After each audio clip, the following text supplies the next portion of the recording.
Hello and welcome to a very special series brought to you by the Leaders Performance Institute and our main partners Teamworks. My name is John Portch. I'm the editor at the Leaders Performance Institute, and I'm joined today by Andrew Trimble, the Senior Director of Athlete Performance at Teamworks. Now, together, we spoke to Miranda Menaspà, who is the Director of National Performance Support Systems at the Australian Institute of Sport.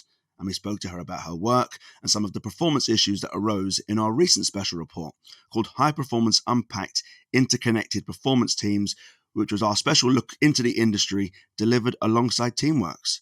Now, first I should introduce the man himself. Andrew, how's it going?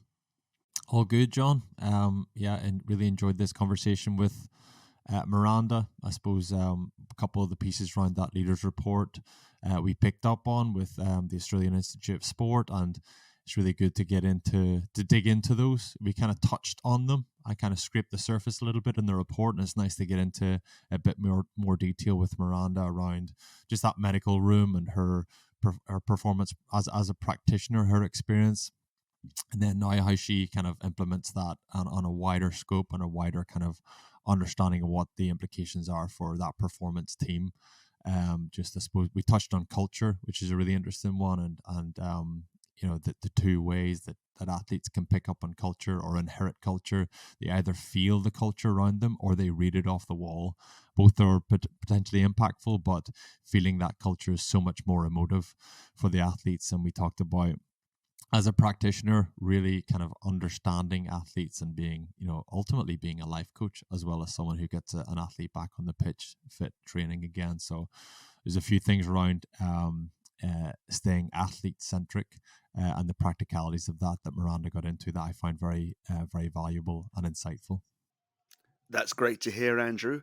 And listener, if you like what you hear today, please go back and check out our conversation with Simon Rice, who is the Vice President of Athlete Care at the Philadelphia 76ers, and keep your ears open for Bianca Reck, the Director of the Women's Division at FC Bayern Munich 2. That interview is coming up next week. Today, it's Miranda Menaspà. Enjoy.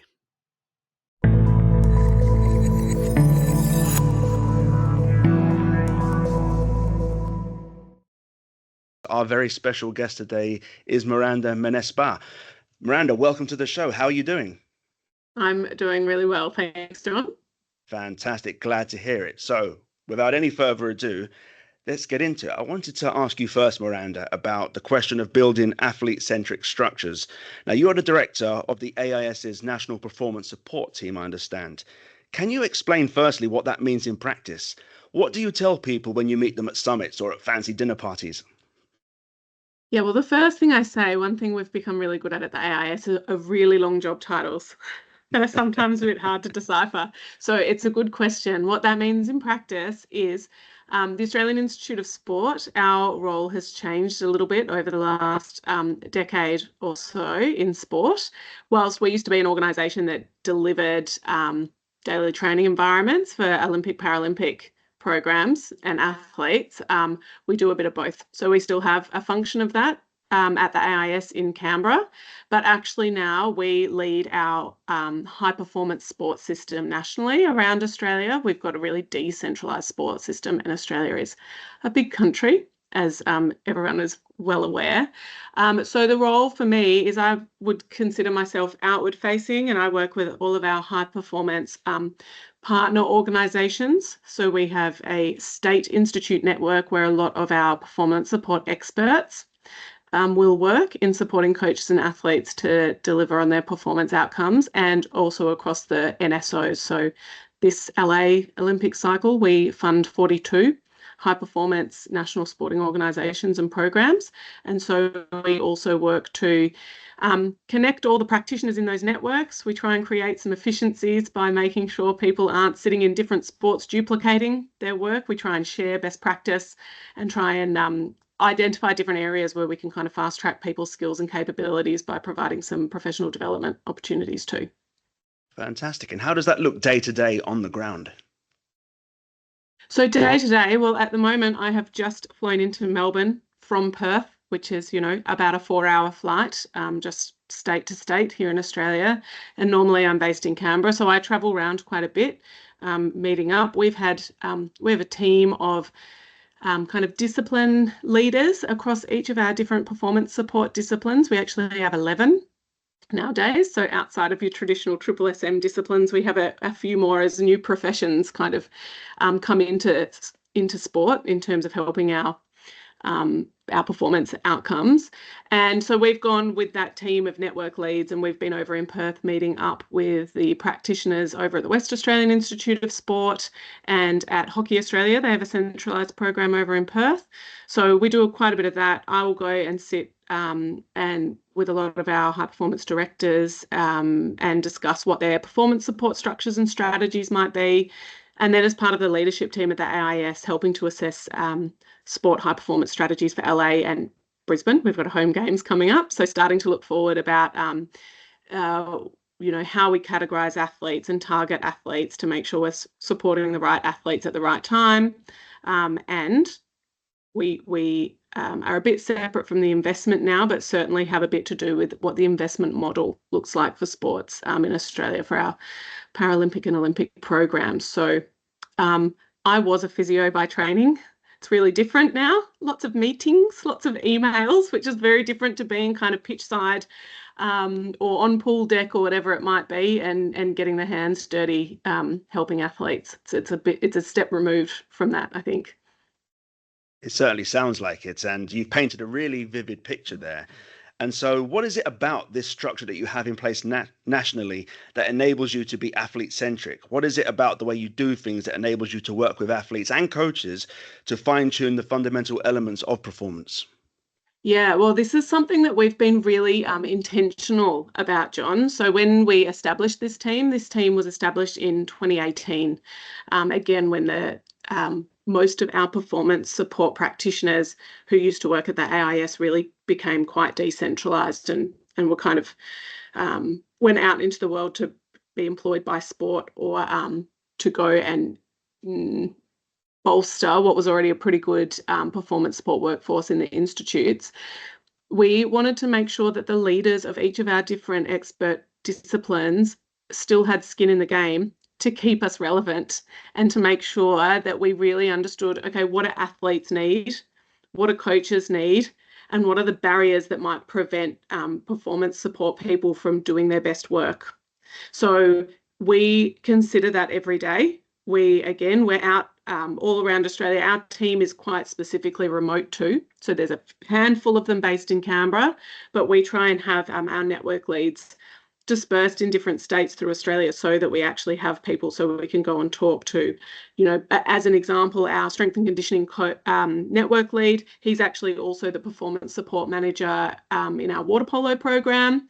So he's managing a team of multidisciplinary practitioners. So he's really understanding like what's getting in their way from really helping the athlete and coach succeed. We have people part-time in these roles to make sure that they're still working with athletes and understanding the needs of athletes, etc. And we really try and how do we really try and keep it athlete-centric? I guess the real benefit, it's like quite a privilege being in these roles and getting to go and talk to so many different sports and so many different organisations and see how they do things, but really trying to promote that model around understanding what it takes to be on top of the podium in any given sport, and then how to kind of map that back to what is this particular athlete's individual plan, what are their individual goals, and how are we setting up performance support teams to work with the coach and athlete to make sure that they're actually making progress against those goals. Fantastic. And what are some of the common barriers across the NSOs? I mean, you mentioned individual support, and that's obviously paramount, but are there common challenges across the board? Yes, I would say. And, every sport is unique and every sport is different, but funnily enough, really similar challenges exist. So, a big one is always resourcing, and it's always finding that balance between how many athletes can we support versus how much support we can give athletes, if that makes sense. So, the bigger that these teams that grow in terms of performance support, the more people an NSO is having to employ and engage with, the less money is available to send an athlete to a competition overseas, for example. So it's getting that balance of advocating to make sure our professionals are remunerated fairly for their level of expertise that we expect, and balancing that expectation against, well, also, if we're pushing too hard, just think about what's at the other end of that in terms of what, say, the performance director in any given sport is having to manage in terms of a budget. And then the other one that we come up with time and time again, and this is probably more with our coaching colleagues, is finding that balance of like, what's the ideal size of a team to really function as a high functioning unit. So there are some coaches who manage really large teams of, the whole entourage coming along, 10 or 15 of us all around trying to say like, oh, we've got this great idea and what about this and have you considered that? Whereas others who are like, just give me one or two key people. That's it. That's my tight-knit team. That's who I trust. Everything needs to be filtered through there. So it's also really finding that balance of like, how do we work together collectively across performance support to be able to best understand how the coach works and how the coach is going to best receive communication about where we might be able to get some competitive gains and advantages over the competition. And Andrew, how does that chime with you and your experience? Yeah, so it's I suppose it's the typical challenge of any big organization there, maintaining some sort of centralization, but also allowing for innovation and allowing for some different cultures within that to operate the way they want to operate or try things the way they want to try things and be open-minded to them. And even just the way you're describing that, Miranda, some teams prefer a bigger setup, cast the net wider, and provide opportunities for talent to thrive, and other people will want, okay, let's give this smaller group huge amount of intensity and attention and give them everything they require. And I suppose that's just like something that's going to be culturally unique to each of them. The other one is around the athlete centricity. I suppose it's only possible to be athlete centric if athletes can cope with it. And again, there'll be something unique about each program. If there's a level of kind of conscientiousness, and that tends to come with slightly more mature athletes, maybe an older demographic of program, they can cope with that. They understand what makes them tick. They've been there. They've done this. They know what they need to eat for breakfast. They know what they need to their training program needs to look like, and they ultimately know that when they behave like this tends to be the outcome, and that's kind of more mature, conscientious athlete. Whereas younger athletes probably need slightly more attention. So athlete centricity in that respect is probably more learning, more development, more kind of spending time with athletes and getting them up to speed with what how to understand what makes them tick and how to understand themselves as an athlete. And managing that from your perspective, Miranda, must be a case of, okay, they need this, and everybody requires something slightly different, but you've got to have some sort of consistent centrality to all of that. I would imagine that's difficult to get that balance at times. Yeah, 100%. And when we're kind of working again across not just that athlete pathway, from when they're first identified as an emerging talent, right the way through to like, oh, this is one of our medalists and we're going to put everything around them and give them all the support, is also for our individual practitioners to be able to kind of go, well, we know we've got to be maintaining performance at this end, but actually often we feel like there's not enough resource to go around to really hit those emerging athletes, right? Those ones that do require probably that extra support around to ensure those high performance behaviours are starting to be learned and developed, so that by the time they get to the top, they can kind of look after themselves a little bit. But I don't know, sometimes we talk about our structure over here as being, oh, wouldn't it be so nice if someone was brave enough to flip it on their head, and go, actually, let's really resource really heavily further down in the pathway, with the hope that then by the time they're up here, there's less maintenance needed, because they need to look after themselves. But it's that's a really tricky thing to do both and when you're working in a system with limited resources. That's one of these ones where there's a level of kind of an appetite for risk And if you're prepared to take more risk and invest at that early stage, you might not get that return for a number of years. And I can imagine as a decision maker in that environment, after a couple of years, you're thinking this return needs to come quickly. Otherwise, I'm feeling pressure and feeling a lot of stress and getting heat from places I wouldn't have got if I just played a straight bat. Yeah, 100%. And Andrew, in your view, how might technology be used to strengthen the relationship between performance support personnel and the athlete or the coach? Yeah, I suppose technology is used as a mechanism to solve whatever problems teams have in a sporting perspective. But if technology is used just for the sake of using technology, then don't look at a benefit from technology. If technology is used in order to solve problems that are already existing, huge problems that it's worth a change of introducing a new process, introducing a cost, introducing something that's going to ultimately allow an upside or remove a barrier to improving communication, streamlining operations, improving centralization, and getting more insight from that, and again being able to provide that information back to athletes and coaches in order to improve performances, then that's what technology is going to be used for. Certainly at Teamworks, one of our big things is, and you talked about it, touched on it there, Miranda, just multidisciplinary practitioners and just an understanding that there's never just a conversation about strength, or there's never just a conversation about nutrition. Every practitioner needs to have an appreciation that they are going to complement what else is available as part of that performance team and those performance practitioners, and just that kind of way more healthy, holistic understanding of the athlete. And ultimately, Teamworks Performance tries to bring together those athlete or those practitioners, allow those conversations to happen, and allow ultimately more kind of thorough understanding of the athlete and what the athlete needs.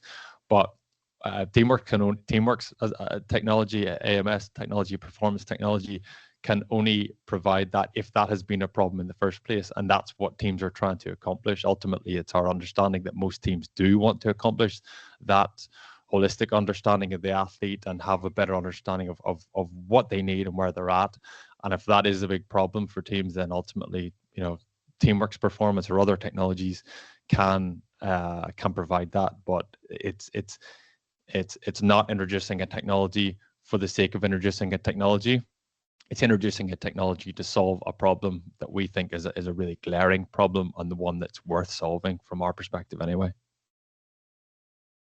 Can I jump in? Because I think you've raised a couple of points there that really interest me as well, Andrew. So one is the technology for the sake of using technology. So one of the things that we're really trying to figure out at the moment is particularly for these kind of early career practitioners, practitioners who are fresh off their fresh graduates kind of coming into high performance. And there's this, I guess it's nearly a sense of pressure to be utilizing technology because that's what's seen to be done in high performance sport. And so taking it that next step and ensuring that they've got the critical thinking skills to actually understand, why am I using this, and what is it adding? Like, what is it telling me, and getting that ability to really analyze and then be able to because all technology is just a tool, right? It's a tool to facilitate and enhance, but ensuring people have the ability to go, what does this mean? And then translate to the coach and athlete as well. So I don't know if you guys think about that, or if you've got any particular thoughts on that, or any secrets for us to be able to be like, oh, great, we'll just make sure that's happening over here too. Yeah, I suppose it's just that appreciation of any data that's presented to nutritionists, or any data that's presented to a different practitioner. They're going to see that through their lens. And I suppose thinking about what this looks like if technology isn't used, then that's people running up and down halls, or maybe emailing it to each other. I know it's another technology, but kind of more primitive, I suppose, or earlier technology. But it's phone calls, it's messages, it's just clumsy mechanisms to get that information to the right ears, or right in front of the right eyes, and then getting that perspective and that feedback loop. And we've all struggled with this, and kind of getting different perspectives, helpful perspectives, to supplement our already kind of slightly skewed understanding of how we see an athlete from one perspective. Just gaining that, improving that communication space and making it more streamlined, and ultimately allowing different practitioners to have that information, understanding what that looks like when you haven't got a centralized mechanism for communicating that data and presenting that data. It kind of shines a light on how important that is to be done correctly. Otherwise, with the greatest data set in the world, the greatest insights in the world, if that's not communicated correctly, it's nowhere near as effective, or it's maybe detrimental. So it's really important that that information is available and is communicated correctly in order, obviously, to help the athlete, ultimately help the athlete perform. And so another thing, I know over in Europe, the legislation is actually stronger at this stage than it is in Australia, but we're moving towards the same model that the Europeans have. But data privacy and data security, because understanding that all the data that we capture around athletes, their health and performance, is considered sensitive information. So that's another thing here as well, in terms of I'm interested in your perspective of ensuring that people using Teamworks and collecting, collating, analysing, sharing this data have that understanding of what it means to be a steward of an athlete's data. Yeah, so I mean, everything we've touched on so far is the upside of understanding a more holistic perspective on data and getting more 360-degree understanding of the athlete and all of the data therein. But it's removing the downside of any risk with that data. You know, we all know how sensitive that can be, how important that is for athletes, and how essential it is to safeguard that. So it's securing the upside and then having the security of knowing you've mitigated any risk of downside. Both arguments, both business cases are really important. Yeah, I think it's an interesting topic. We've been working really hard around our AMS to ensure that we want to make sure that we're meeting those European standards of data security, but trying to ensure that we're bringing people on that journey to the people who are using the AMS, because actually the thought of the fact that people might be sending some of the information via emails or WhatsApp texts or whatever now, once you understand the risks of that, it does make you cringe a little bit. But knowing that those practices still occur when things become too tight and too restrictive, that it can actually push people back to these less secure forms of communication and sharing. So it's always just such a tricky balance to go, how far can we go towards best practice without alienating people who actually just need a pragmatic approach here and now to get work done on the day and get athletes on the field or performing as they need to. We just suffered from it in trying to record this podcast, didn't we? Yes, exactly. Tell me about it. Exactly. Security requirements of AIS, needed us to use a different platform, and it took us 20 minutes to get that organized and get sorted around that. So it's security and versus convenience and two-factor authentication and things like this that kind of hamper us communicating really efficiently and really easily. And it's just that balance of just making sure everybody's secure, but everybody has the ability to achieve what they want to achieve quickly and then move on to the next thing, because sport is busy, sport is chaos, sport is constantly changing environments, changing landscapes, people injured, available to train, not train, everything. It's chaos, and it has to be easy, has to be streamlined, has to be able to achieve what you want to achieve quickly and then move on to the next task. Yeah, 100%, because also we practitioners are really good at problem solving. So if something's too hard, it's always easy to find. Well, not easy, but a workaround will always be found. So completely agree. Miranda, your background, I suppose, moving from being a practitioner and being hands-on on the plinth, there must be a lot of, like, in my experience, I mean, I just remember the medical room, the physio room is the heartbeat of the team. That's where all the chat goes on. That's where all the gossip, all the slag and all the games on the whiteboard, everything that's you kind of learn about the unique DNA of your team and your athletes. And imagine you, having come from that, you've got a real appreciation of what it's like on the ground. So you're not like this executive who comes in and says, no, we're going to use this technology, or we're going to use this, or we're going to do things this way. There's kind of an understanding, okay, well, there's the theory and then the practicalities of it. I'd imagine you've got a nice kind of blend of appreciation of both. Yeah, well, I hope so. And I hope I still do. And actually, it's something I'm really conscious of, because as as a physio, I still very clearly remember my frustrations. And I think I've ended up in the job I'm in because I always got frustrated when I didn't understand why a decision was being made. So, I'd kind of be like, well, I want to know this. And then you're at this level and you're like, okay, well, that's good. But then what about those decisions above me? And I'd like to understand that. And I actually think that's why I've ended up where I am. But I actually, I also know that if you sit in these leadership or these executive roles too long, you can fall out of touch, right? Like even now with our network leads, I've got someone who manages the network leads who's in between the network leads and I. So, and then they are nearly the conduit down to the practitioners. So I kind of have struck a deal with my boss, the AIS director, to suggest that I can go and do a few weeks of clinical work every year. So I nearly try and get either a secondment or usually I'm very lucky. My husband is from Italy and the AIS has a small training facility in Italy, in northern Italy. So I usually put my hand up to say, like, I'll go and man the ETC, the European Training Centre, for a few weeks. But I actually do that not for the fact that you get to spend, a few weeks in the Italian summer when it's freezing in Canberra in winter.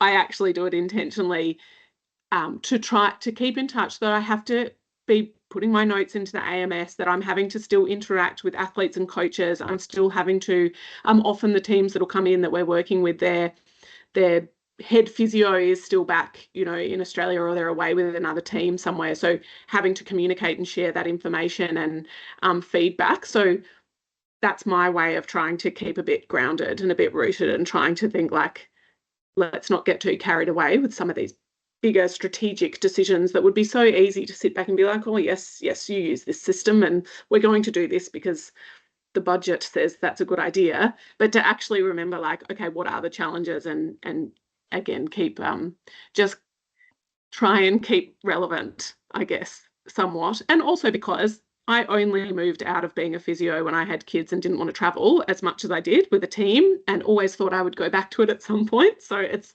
a nice also way to keep my registration, because I do, you nailed it. Like that physio room is often the heartbeat of the team, and I loved it and I didn't stop loving it.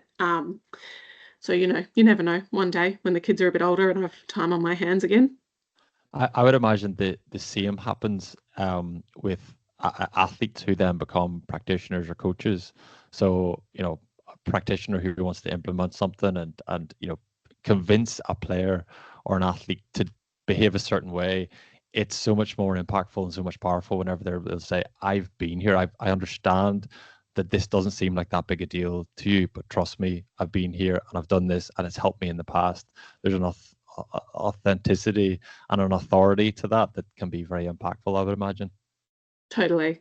Much more meaningful than me saying like, oh, listen, I play, B grade Monday basketball still, and I can tell you from experience, doesn't quite have the same ring to it. I got into sport and physio by saying like, I'm not quite going to make it over there, so this is my stream in. But I think you're absolutely right. Those athletes who've really made it and competed at the elite level, there's definitely, like, I know when I was physio network lead for a while, and that was like, we were looking out for athletes to try and convince them to be like, oh, physio is a good thing to get into, and you can remain in sport, and because they generally make really good practitioners. And again, now we're seeing here in Australia, the trend is that there's a huge number of athletes stepping into those coaching roles too, which I'm sure is the same universally. Absolutely. And Miranda, I wanted to ask you also about your use of data. You mentioned quite a bit there, but how are you finding efficiencies? How are you reducing the noise? How have you found insights that ultimately you might have left unseen? Well, I don't think I've got the answer to that, actually. That's a daily challenge. No, we have a really good data team at the AIS. And I think it's really interesting, right? Because I kind of think about this in two parts. One is from a system performance, like how are our Paralympic and Olympic teams looking, and Commonwealth Games as well? How are our programs looking, and are we set up for success holistically as, you know, the Australian Paralympic team or Olympic team or Com Games team? And then we've also got from a individual practitioner, coach or athlete in terms of the use of the data systems. And we've, again, really interestingly, just been through the big planning process for the LA cycle with all of our sports. And so really we've been able to use data. This is probably the first time for me sitting in this kind of role where I've seen this level of process, and it's been a really methodical process going through each sport's, you know, their articulation of what it's going to take for them to win in LA, what their strategy is going to be to achieve that, mapping out their athlete development frameworks, having a framework around how they are then going to identify their talent and progress them up through our categories. And all of that is being based on, like, it's really data driven or data informed. So we've got now these huge amounts of data and reams of data that I don't know if I just didn't see it, but I can't imagine existed when I was still practicing as a physio 10 years ago. Like, all of that stuff lived in the coach's head, or the, you know, the performance director, the head of our high performance, in their head, right? And they would verbalize it and share it with their teams. But where we actually, as a system, established for the first time in Australian sport history, all of our institutes, so state institutes, and all of our sporting organisation and all of our games delivery partners, so the Australian Olympic Committee, Paralympics Australia and Commonwealth Games, all signed up to one high performance strategy. It's our Win Well strategy, and it talks about really driving a united and collaborative system. And actually, this is the first time that we've had really good data that can actually be shared with all of our system partners so that everyone's on the same page. And in particular, I think for our games delivery partners and our institute network, being able to understand what a sport needs to win so that we can all get in and support them and help them has been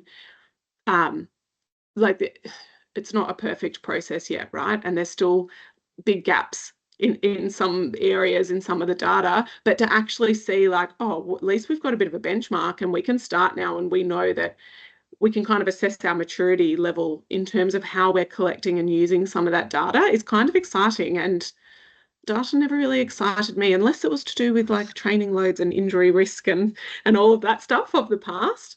But again, coming from that practitioner background and understanding how I use data in my practice, I can actually see it all linking up to all of these bigger things that I didn't used to think was relevant for me to understand. Like, I didn't really care what our organisational strategy was in the past. I'd be like, I don't care. I just need to get athletes better, faster, and get them performing well. That's my vision. That's my strategy. That's what I'm going to do.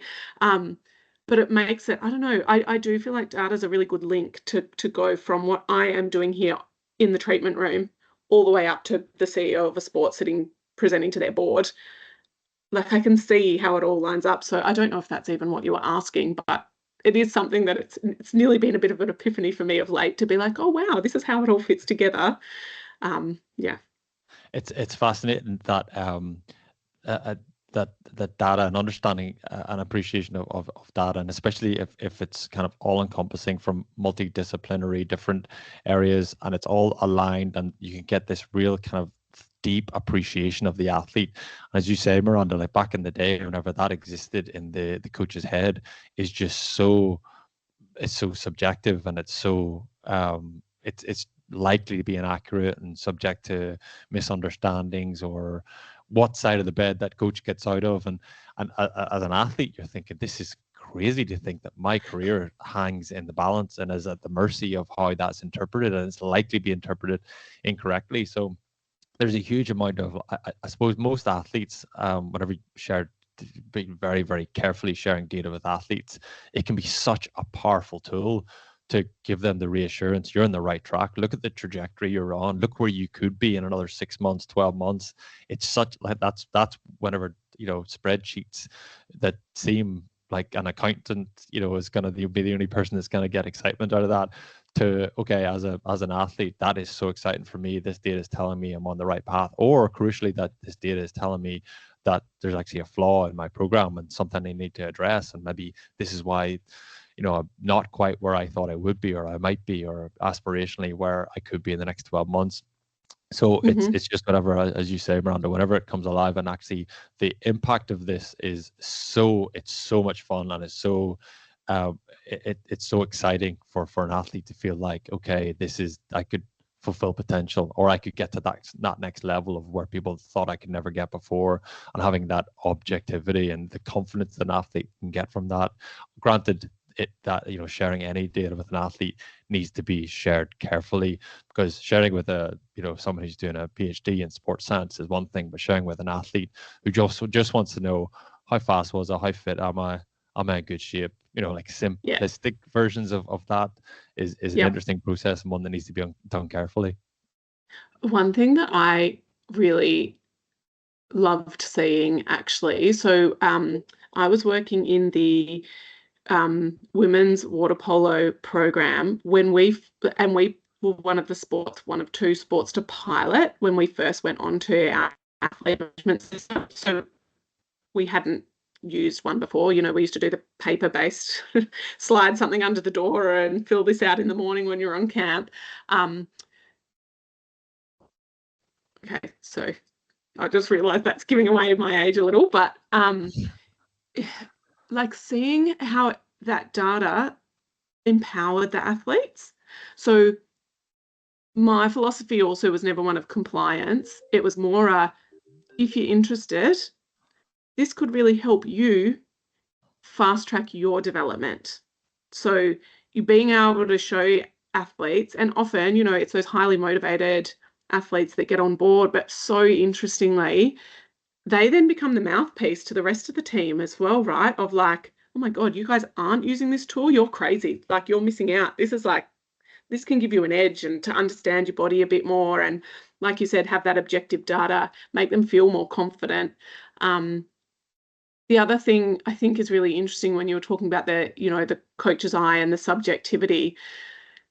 One thing that we've noticed as we've gone through and asked all these sports to articulate this, there's some things, and obviously those of us who are from backgrounds who like to quantify things and like to be able to write down a number and then track and monitor and evaluate our progress against that. There are still some things that are just really hard to objectively quantify. Some of the tactical decision-making or mental performance under pressure and skill development, so some of the technical elements.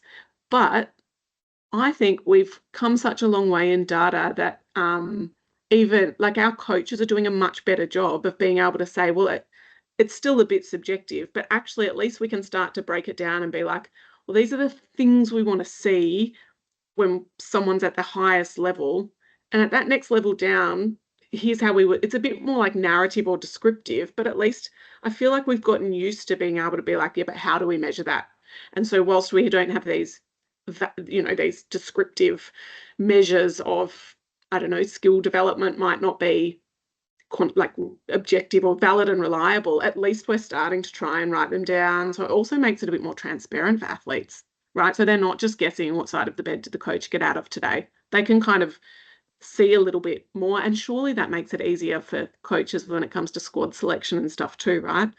Because they've actually got something to articulate and hold against, if to say like, yeah, do you know what, as we've discussed, you haven't made the cut because here's how you're matching up here and here. So I think that's been a really interesting evolution of things too. I suppose the understanding of kind of quantifying where an athlete's at in terms of their progression and then their execution in competition is we're not perfect yet, I suppose, but just in the understanding that let's not let perfect be the enemy of good. Let's take some steps to quantify this to give an athlete a more firm understanding of where they're at, and not a perfect understanding, but they can have more confidence. And as an athlete who experienced a fair amount of imposter syndrome. I'm pretty confident nearly all athletes experience imposter syndrome. And just whenever you're kind of getting ready to go out to compete, it's so reassuring and nice to have, okay, look back at what does my week look like? What does this training block look like?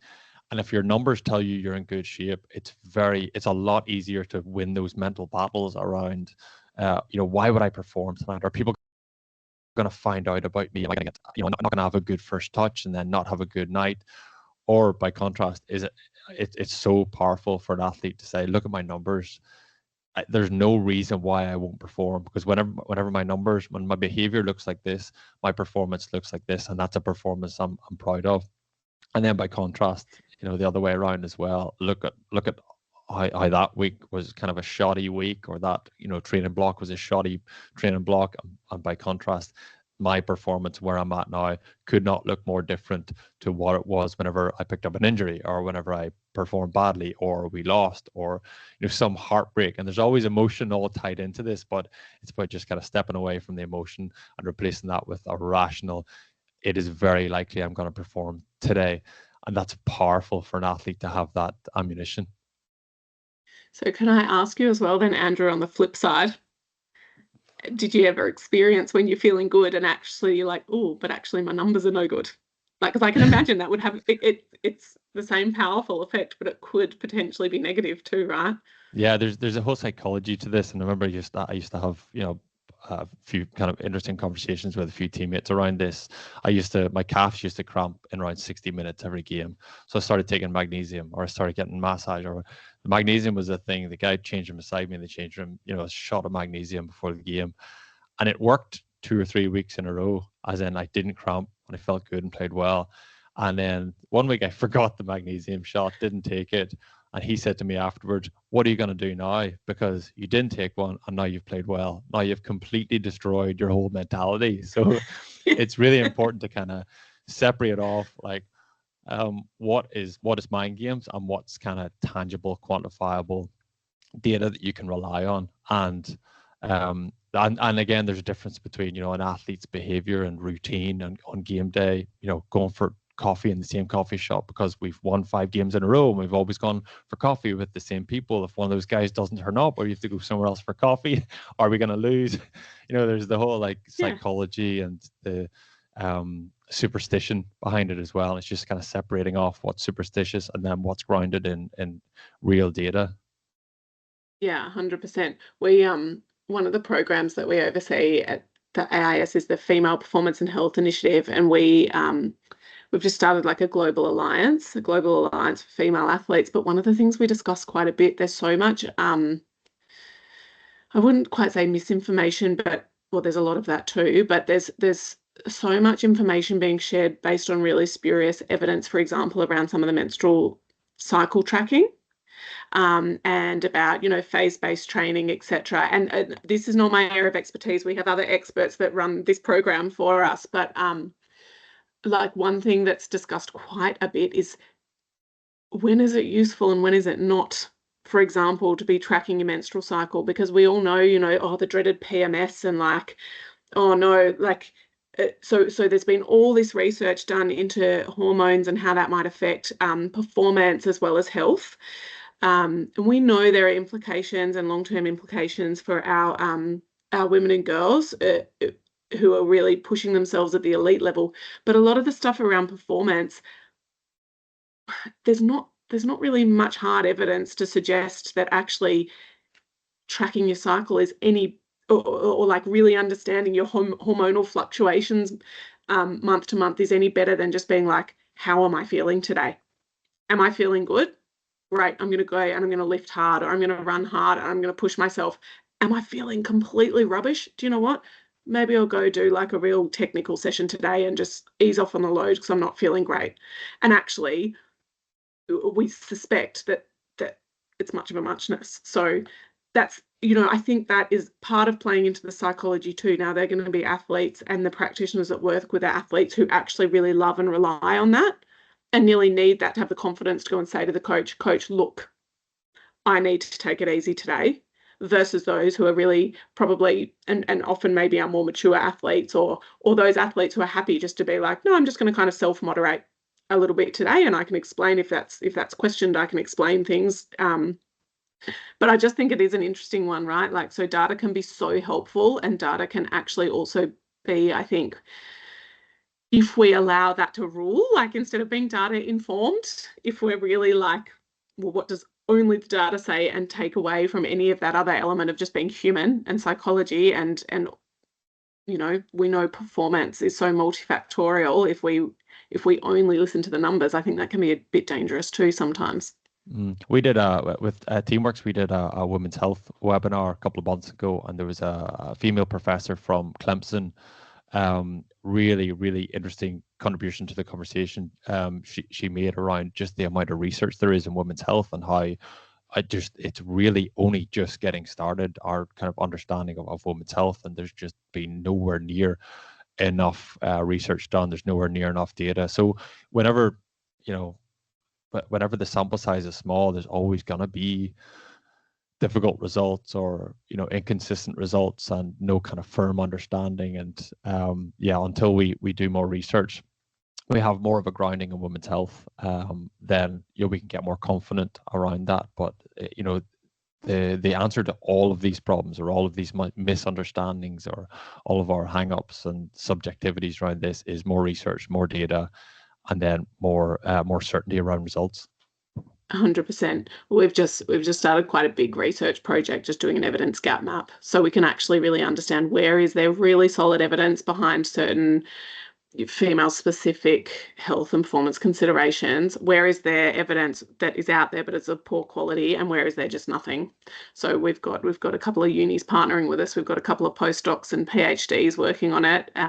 So hopefully that'll give us at least like a starting point to really understand, well, where are we going to prioritize this research? Because you're right, I think I've myself opened a can of worms here. I quite like talking about this, but how can we prioritize where we invest, right? What's important to our athletes, coaches, and support staff? What are the questions they have? Where can we actually direct them to some solid evidence? But because the research behind women and girls in sport is so immature, or there's so little out there, we've actually got a real opportunity to do it even better than we have done in research that's been on men.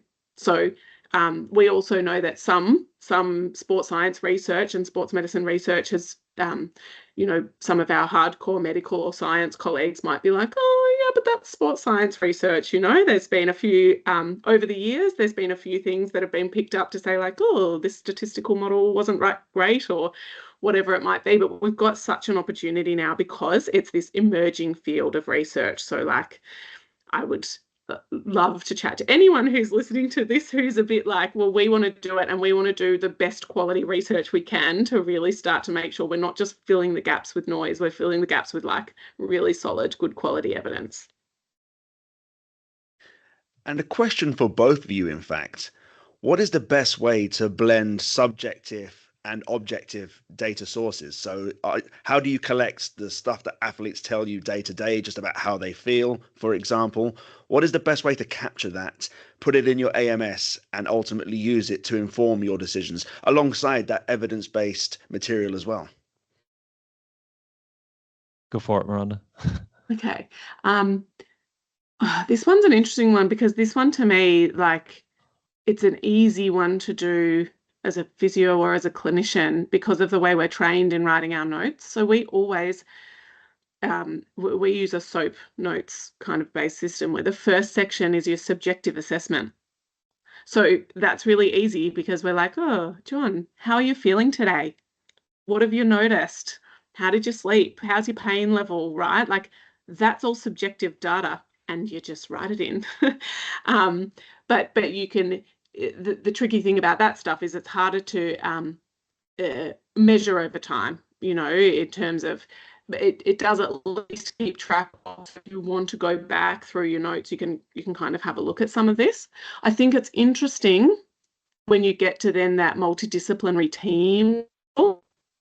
We have these meetings where you're sitting around you're talking about what the athlete goals are, how they're tracking from a health perspective, how they're tracking from a performance perspective. And I think capturing that, because we tend to do it as individual disciplines, and the coach will tend to do it probably up here. So how are we maybe capturing that as a holistic look at the athlete? I don't know if we've nailed that yet. I think there's probably room for some improvement there. I don't know. What do you think, Andrew? Yeah, well, just the subjective nature of kind of data collection. There's so much psychology to athletes and how they think and what they say and how what they say might cue something or maybe have a good impact on how they feel. And I kind of touched on the point we were talking about earlier on around the kind of superstition with athletes. If an athlete is asked in a big game week or a big competition week or on competition morning, how do you feel? What athlete in their right mind would say not great? To be honest, that never ever happens. And if that never happens, then what are you really learning from subjective data collection? Unless it's at a time whenever it feels like they can be a little bit more honest. And then the other point I would make on that is understanding the athlete. And this is where, Miranda, your experience, from just spending time with athletes on the plinth, every coach, every practitioner, every physiotherapist is effectively a life coach in my mind, because they know stuff about athletes that they shouldn't know. Really, they have that insight and understanding, and they have that kind of appreciation of that athlete as an individual.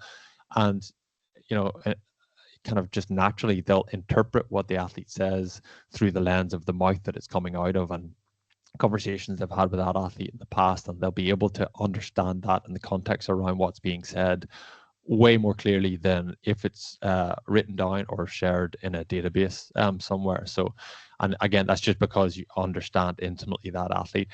I think we could get to the point in the next number of years where that real kind of detailed, nuanced understanding of the athlete could be captured in data. I think that would be a really cool place to get to, a really exciting time around analytics and where athletes are, and appreciating them as an individuals, and huge amount of data to really kind of capture that appreciation and understanding of the athlete. But when we're not there, then that's whenever conversations need to happen, and nuanced understanding, detailed conversations need to happen, and appreciating athletes as individuals is really, really important. I'm not sure if we'll ever get away from the athlete care or the pastoral side or the softer skills around coaching.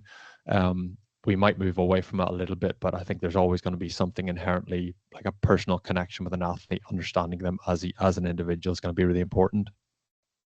I 100% agree. Like, I just actually I don't know if we ever would get to the point where it can all be captured, because actually it's the little things. And as you said, when you know people and you've spent time on the road with people, and the ins and outs of everything that's going on in their life, and as you said, more than they should, it's like, because it's everything about it. It's like, well, oh, that's interesting. I don't know what it is, but something's happening in that behavior that person is or isn't okay, or they're a bit more quiet than usual, or they didn't quite load up their plate as much as usual, and like, and these are little things that, again, they don't get captured in AMS because they're not captured in that's not me doing a consult. That's me seeing another human and knowing that human and being like, might just go over and sit next to them and just like have a chat and try and pick up on if this is something that we need to bring to anyone else's awareness. Like, and those are things that, like, some of those things you would never write down, and you wouldn't think to write down in any kind of data capture system, right? Because that's a quiet word in the coach's ear if you think it needs to be said, or just providing someone with a bit of extra moral support. And that's just something that, I don't know, it's, I kind of agree with you, Andrew. I don't think that side of things, I don't know if we'll ever get there. That bit will always need to be there in terms of the teams, and it's those small nuances that probably also sometimes set some of the great teams apart from all the good teams too. It's when people can read and understand one another and have that, I don't know, that deep human empathy for one another, and understand when someone needs a bit of space, when they need a bit of support, all of that stuff that you can't really capture any other way. Yeah, we might get quite a long way. I think just with the how quickly AI technologies is developing, and some of the stuff and insights and understanding and appreciation around decision making in AI and technologies and stuff like that. It sounds like science fiction to for a piece of technology to say to you that that athlete sitting at lunch needs a hug. Yeah. I like the idea of a piece of technology saying all of our data is telling us that guy needs a hug. Go and give him a hug, and he'll probably win at the weekend. Well, there is a lot of research at the moment as well, though, going into like what are the physiological markers. We know now what some of the physiological markers of stress are, and we know when those things get heightened, and it is interesting. Yeah, we'll see. Okay, before we wrap things up, Miranda, I wanted to ask you, what would success look like in the next 12 months for you in your role? Oh, for me in my role, well, success would look like we've got a few really big initiatives happening at the moment that we're midway through that I would love to see getting off the ground and being successful. A couple of the areas I've already mentioned, our female performance and health initiative. We've got a couple of big projects underway with them that I would see success if we are enhancing the knowledge base around our female athletes. One of the other things we're really looking into, and I mentioned earlier, our Win Well strategy as an Australian high performance sports system. One of the other areas that really nicely fits in with that strategy is around disordered eating. So we know that sport is a perfect place to foster some decent disordered eating behaviours, but we also know and we recognise we've done a bit of work in Australia to understand what the prevalence of eating disorders is, and we're looking into what some of the longer term impacts of that are. We talk a lot about the relative energy deficiency or low energy availability, but actually when things go beyond that, and actually when we're really talking about disordered eating or eating disorders. So I'd really like to see some better understanding for conversations like that to no longer be stigmatized, and for athletes and coaches to be well aware of the fact that this is a risk in high performance sport. So how can we minimize that risk? And then the other one too is we're doing some really cool stuff at the moment about optimizing learning design and environments to help athletes' skill development via in partnership with our coach development team. So we've got some really great expertise in skill acquisition in Australia. How do we leverage that better and really scale? We've only got a handful of our experts there who are really world class, but we've got a lot of coaches and a lot of athletes. So how do we kind of scale some of their knowledge more broadly across our coaching network to make sure that Australia has the most skilled athletes in the world when it comes to Brisbane 32. So if I can get some of those things ticking along, I'll be pretty happy in 12 months. sound like achievable aims, I'd say, although you might want a bit longer than 12 months, of course, and we certainly wish you all the best. My husband would say I'm not great with time. So, he says I always say it's 10 minutes when really it's 20 minutes. So maybe give me 2 years. Exciting times ahead. What do you think, Andrew? Yeah, I think for Teamworks, we're really excited about improving the understanding of athletes as individuals, and multidisciplinary connected departments is a really important piece of what we add. I think us identifying that is where sport's going, understanding athletes as individuals, really kind of completing the picture. Simon Rice from 76ers described, putting the athlete at the center and putting the performance department around the athlete, and just really increasing your insights and your understanding and the authority by which you kind of prescribe or give advice to athletes and coach them in a meaningful way as an individual. Ultimately, with Teamworks, AMS, nutrition, S&C, the performance technology that Teamworks is offering, we're trying to allow teams to get to that approach and get a more complete understanding of their athletes and improving what the athlete does in competition. So that's kind of what's driving us at the minute, and we're excited about moving towards getting that vision coming towards reality, and it's becoming more and more real. Every time we implement a new product iteration or a new integration, we're getting that reality to become more and more real, and allowing, and importantly, just allowing practitioners to do their job more effectively and improve their offering to the athlete. That's what's driving us. Keep working on that, because that sounds amazing. Yeah, we'll get there, but I mean, it could be suffering from something you're describing there, a year, a couple of years, but ultimately every day will be slightly better than the one before. Yep. Well, thank you both very much. Miranda, thank you. Andrew, thank you. It's been great to chat. Thanks, guys. Thanks, That was John. great. Thanks, Andrew.